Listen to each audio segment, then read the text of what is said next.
And because of that, I feel that I am fully human and fully alive. And meaning that I am very intentional, I'm very conscious, I'm very purposeful, I'm very aware that if I'm tilted in a certain way, I will self-correct very quickly. And the reason for that is I'm surrounded by amazing people like yourself. And the one who is taking the video, Mei Yi, and death has always been a certainty. That's what I like about Angjolie. It has to be a certainty. Endless topics that we can talk about. Dying to meet you. Welcome to my podcast. All right, welcome to another episode of Dying to Meet You. And today, I know this is very impromptu. We're not really in the studio, but I have to grab this man here because George, you are like Papa George. You are, to me, a mentor. We connected very well in Varanasi. And a lot of you know I have joined Entrepreneur Organization last year. It has been superb for me, extraordinary. I have so many breakthroughs. And today, I am so glad we have George Gunn with us. And maybe George can just let us know a little bit more about yourself. Thank you. Well, Josh Gunn, I'm with EO Malaysia. Exactly. I'm an entrepreneur. I was in the IT business for the longest time. Today, at this stage of life, I have moved on to do something different. So I'm more onto lifestyle business. So I'm involved in a lot of formation with EO. And I also deal with areas that I'm passionate about, especially in the outdoor. So I build resorts and retreats in my orchard. Oh yes, so this man, he has the best durian in the world, right? There we go. Yes, that's right. I must go to. I don't want to come across as showing off, but it's hard to be humble when you have the best durian in the world. Exactly. I think I have to be the witness and the judge of it, since one day I'm very sure, one day in the near future, I'll be going to your orchard. Yes. So, George, you've been teaching a lot about entrepreneurship, business. I know you have done many businesses, but I think let's get a little bit deep down about who you are and I'm sure the transformation, what are the setbacks you went through, whether is it in business or personal, maybe you can share that with us. And also, how did you overcome those moments? So as a entrepreneur, I've gone through a long journey. So most of it are fabulous. They are most high points of my life. But as any entrepreneur, there are low points as well. Some of the low points are frustration that when you set your mind to do something and things don't go according to plan, you get frustrated. Not just in terms of the business, but in terms of perhaps expectation out of relationships and people. One of my lowest point was that we set our dream to build a substantial business in Malaysia through the government initiative. This is going back some time, the multimedia super corridor, and setting my dreams to build the most awesome technology company right at the frontier at that time, at innovation of thinking and thought leaderships. When I formed that company, it didn't work out because of the failure of the partnership. That was probably one of my low point at that time, right?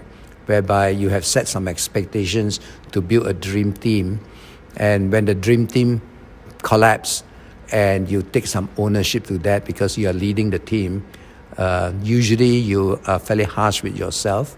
You feel that perhaps my leadership wasn't good enough, or I didn't do what was necessary. But looking back, I feel that sometimes even the best of intentions can be met with unexpected results. People behave in different ways that you don't anticipate. So at that time, maybe the fault that I had was that I didn't put in place the right paperwork to secure the partnership, and that mistake on my part resulted in the partnership that I formed that didn't quite work out, even though we won the biggest project. So that was one of the low point of my entrepreneurial journey. So did you win? You win the project, but after that you resolved the partnership. Yeah, we won the project through a company that we co-owned, but I lost the company that won the project. So the first few months was very, very tough. I haven't experienced failure on that scale before, and when you hit with something like this, and you don't have that many people to consult, you deal with it in a very harsh way. So I went through a couple of weeks of grief, uncertainty, pain, but fortunately, I was able to bounce back. And what we did was that I was able to collect myself, and we came up with a strategy to force a retender. So we managed to derail the tender, and I formed a new company, a different consortium, and worked on the new tender again, and we won it 2 years later. Oh, nice. That's a really beautiful comeback, Yeah, I was going to ask you, I'm sure like entrepreneurs out there or leaders out there, there is a dark moment, right? And we go through uncertainty. We're not sure where's the path because everybody is relying on you. And I think it's challenging even for me in my business. I face that as well. So what has that taught you maybe about partnership or even friendship, right? I believe these were your friends. And does that change and shape your perception about partners or friendship or relationship in general? It did a little bit. For a little while, I was fairly, a little bit skeptical and, in fact, maybe bitter. And I trust a little bit less. But I soon find out that one bad experience do not define you, and failures do not define you. Failures, in fact, should be a catalyst for us to reinvent ourselves, to transform. So that's what happened to me, that I was able to see that as an opportunity for a major reinvention of my life. Sometimes the universe reminds us in different ways.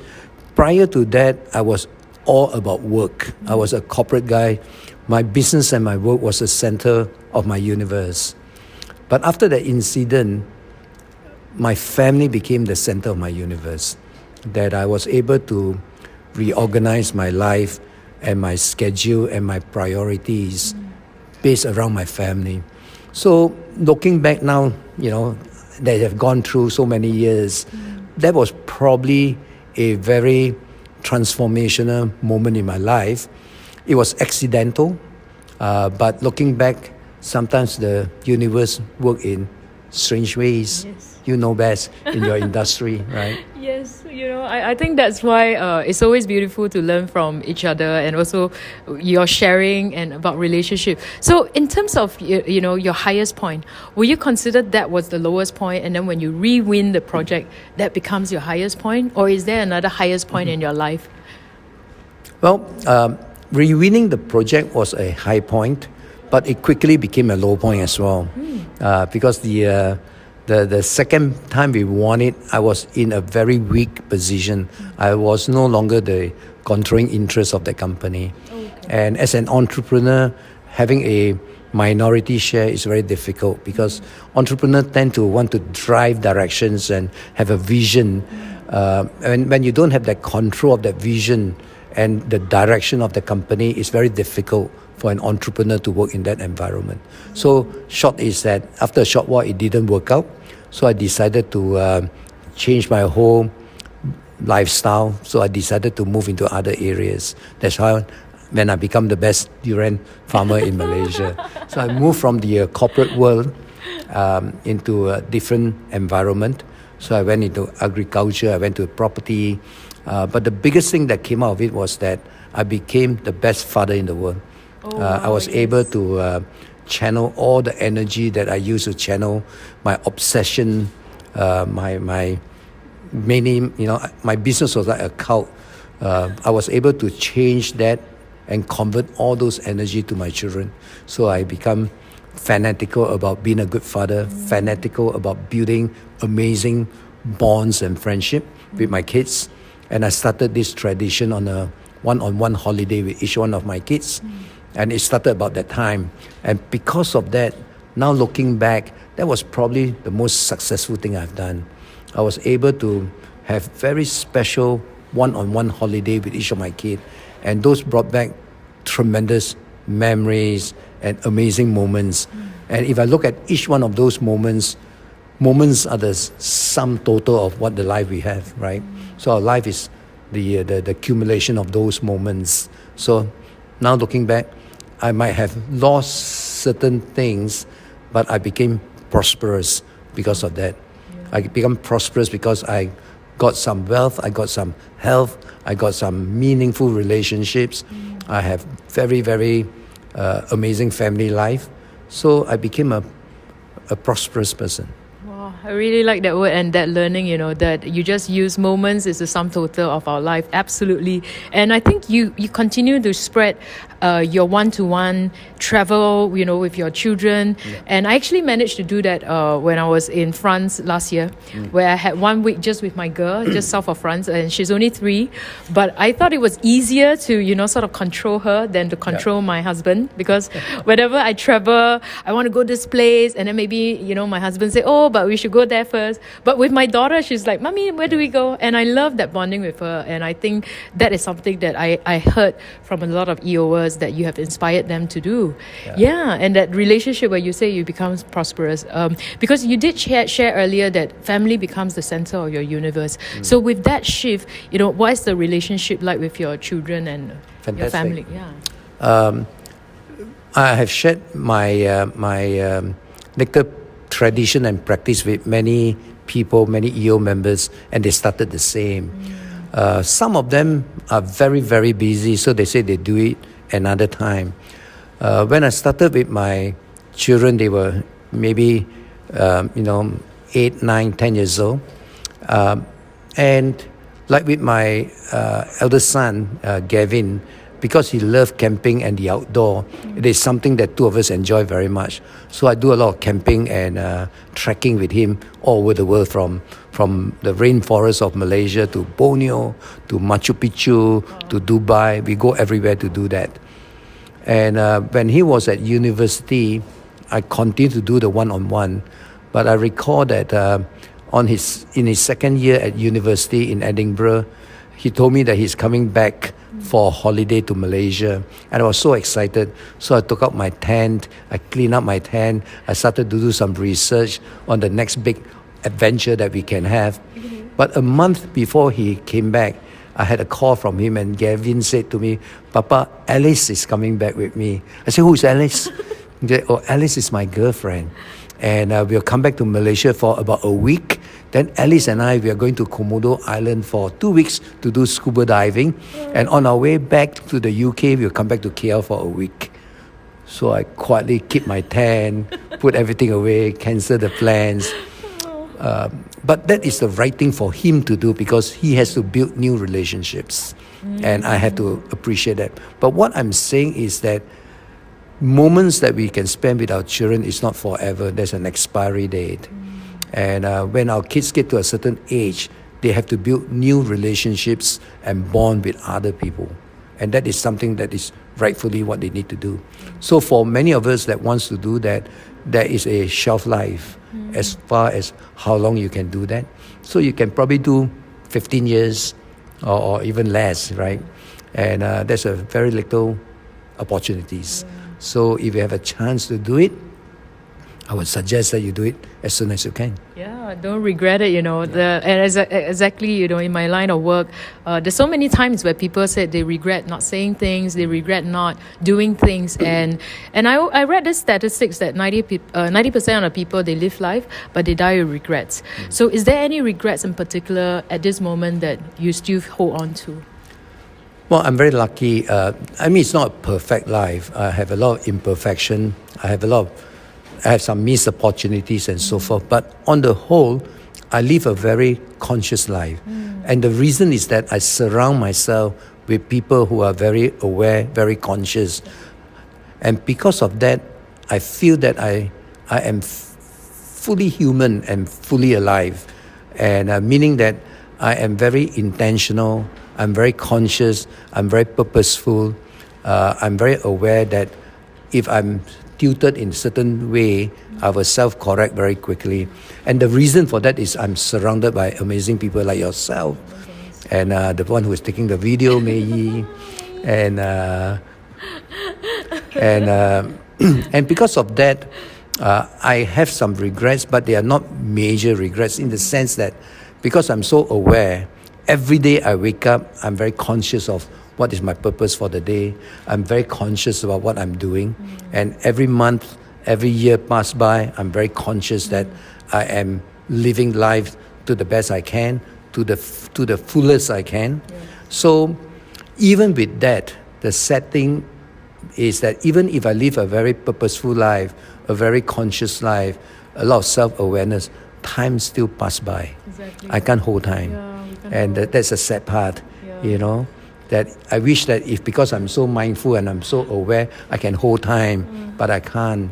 So every year pass by, and I know that that there is a limited time that we are able to live this wonderful life. So if there's any regret, it would be that I cannot expend time. Yeah, I think there was some exercise that you shared with us about the chart, right? Yeah. And then what's your life The green expectancy? dots. Yeah, the green dots. And then, so every birthday that we celebrate actually is 1 year closer to our expiration date, right? And we can't control that, and we can't say when we want to say, okay, I think I have it, I want to expire. So the trip in Varanasi, because so we went to Varanasi for Regional Leadership Academy, and George was the coach that trip. And I think that it was an eye-opener for me because, the fact about moksha, about how the Indians actually go to Varanasi to actually bid farewell, or rather to prepare themselves to the other world. And I thought that was beautiful because the celebration of life. What was your takeaway in Varanasi? Well, my biggest takeaway from that trip and that visit to that death house was that when people are mentally ready to live the last few days of their life and they come to Varanasi, what I was very, very, very aware of was that lady that came to have her last week at the house. She said that I am at peace. My responsibility on earth is done. I'm ready to meet my salvation. That to me was so powerful because, every day we have all these things that we haven't done, we are busy and so forth. And I do not want to wait until the last week of my life to say that I'm at peace, my responsibilities are over, I'm ready for salvation.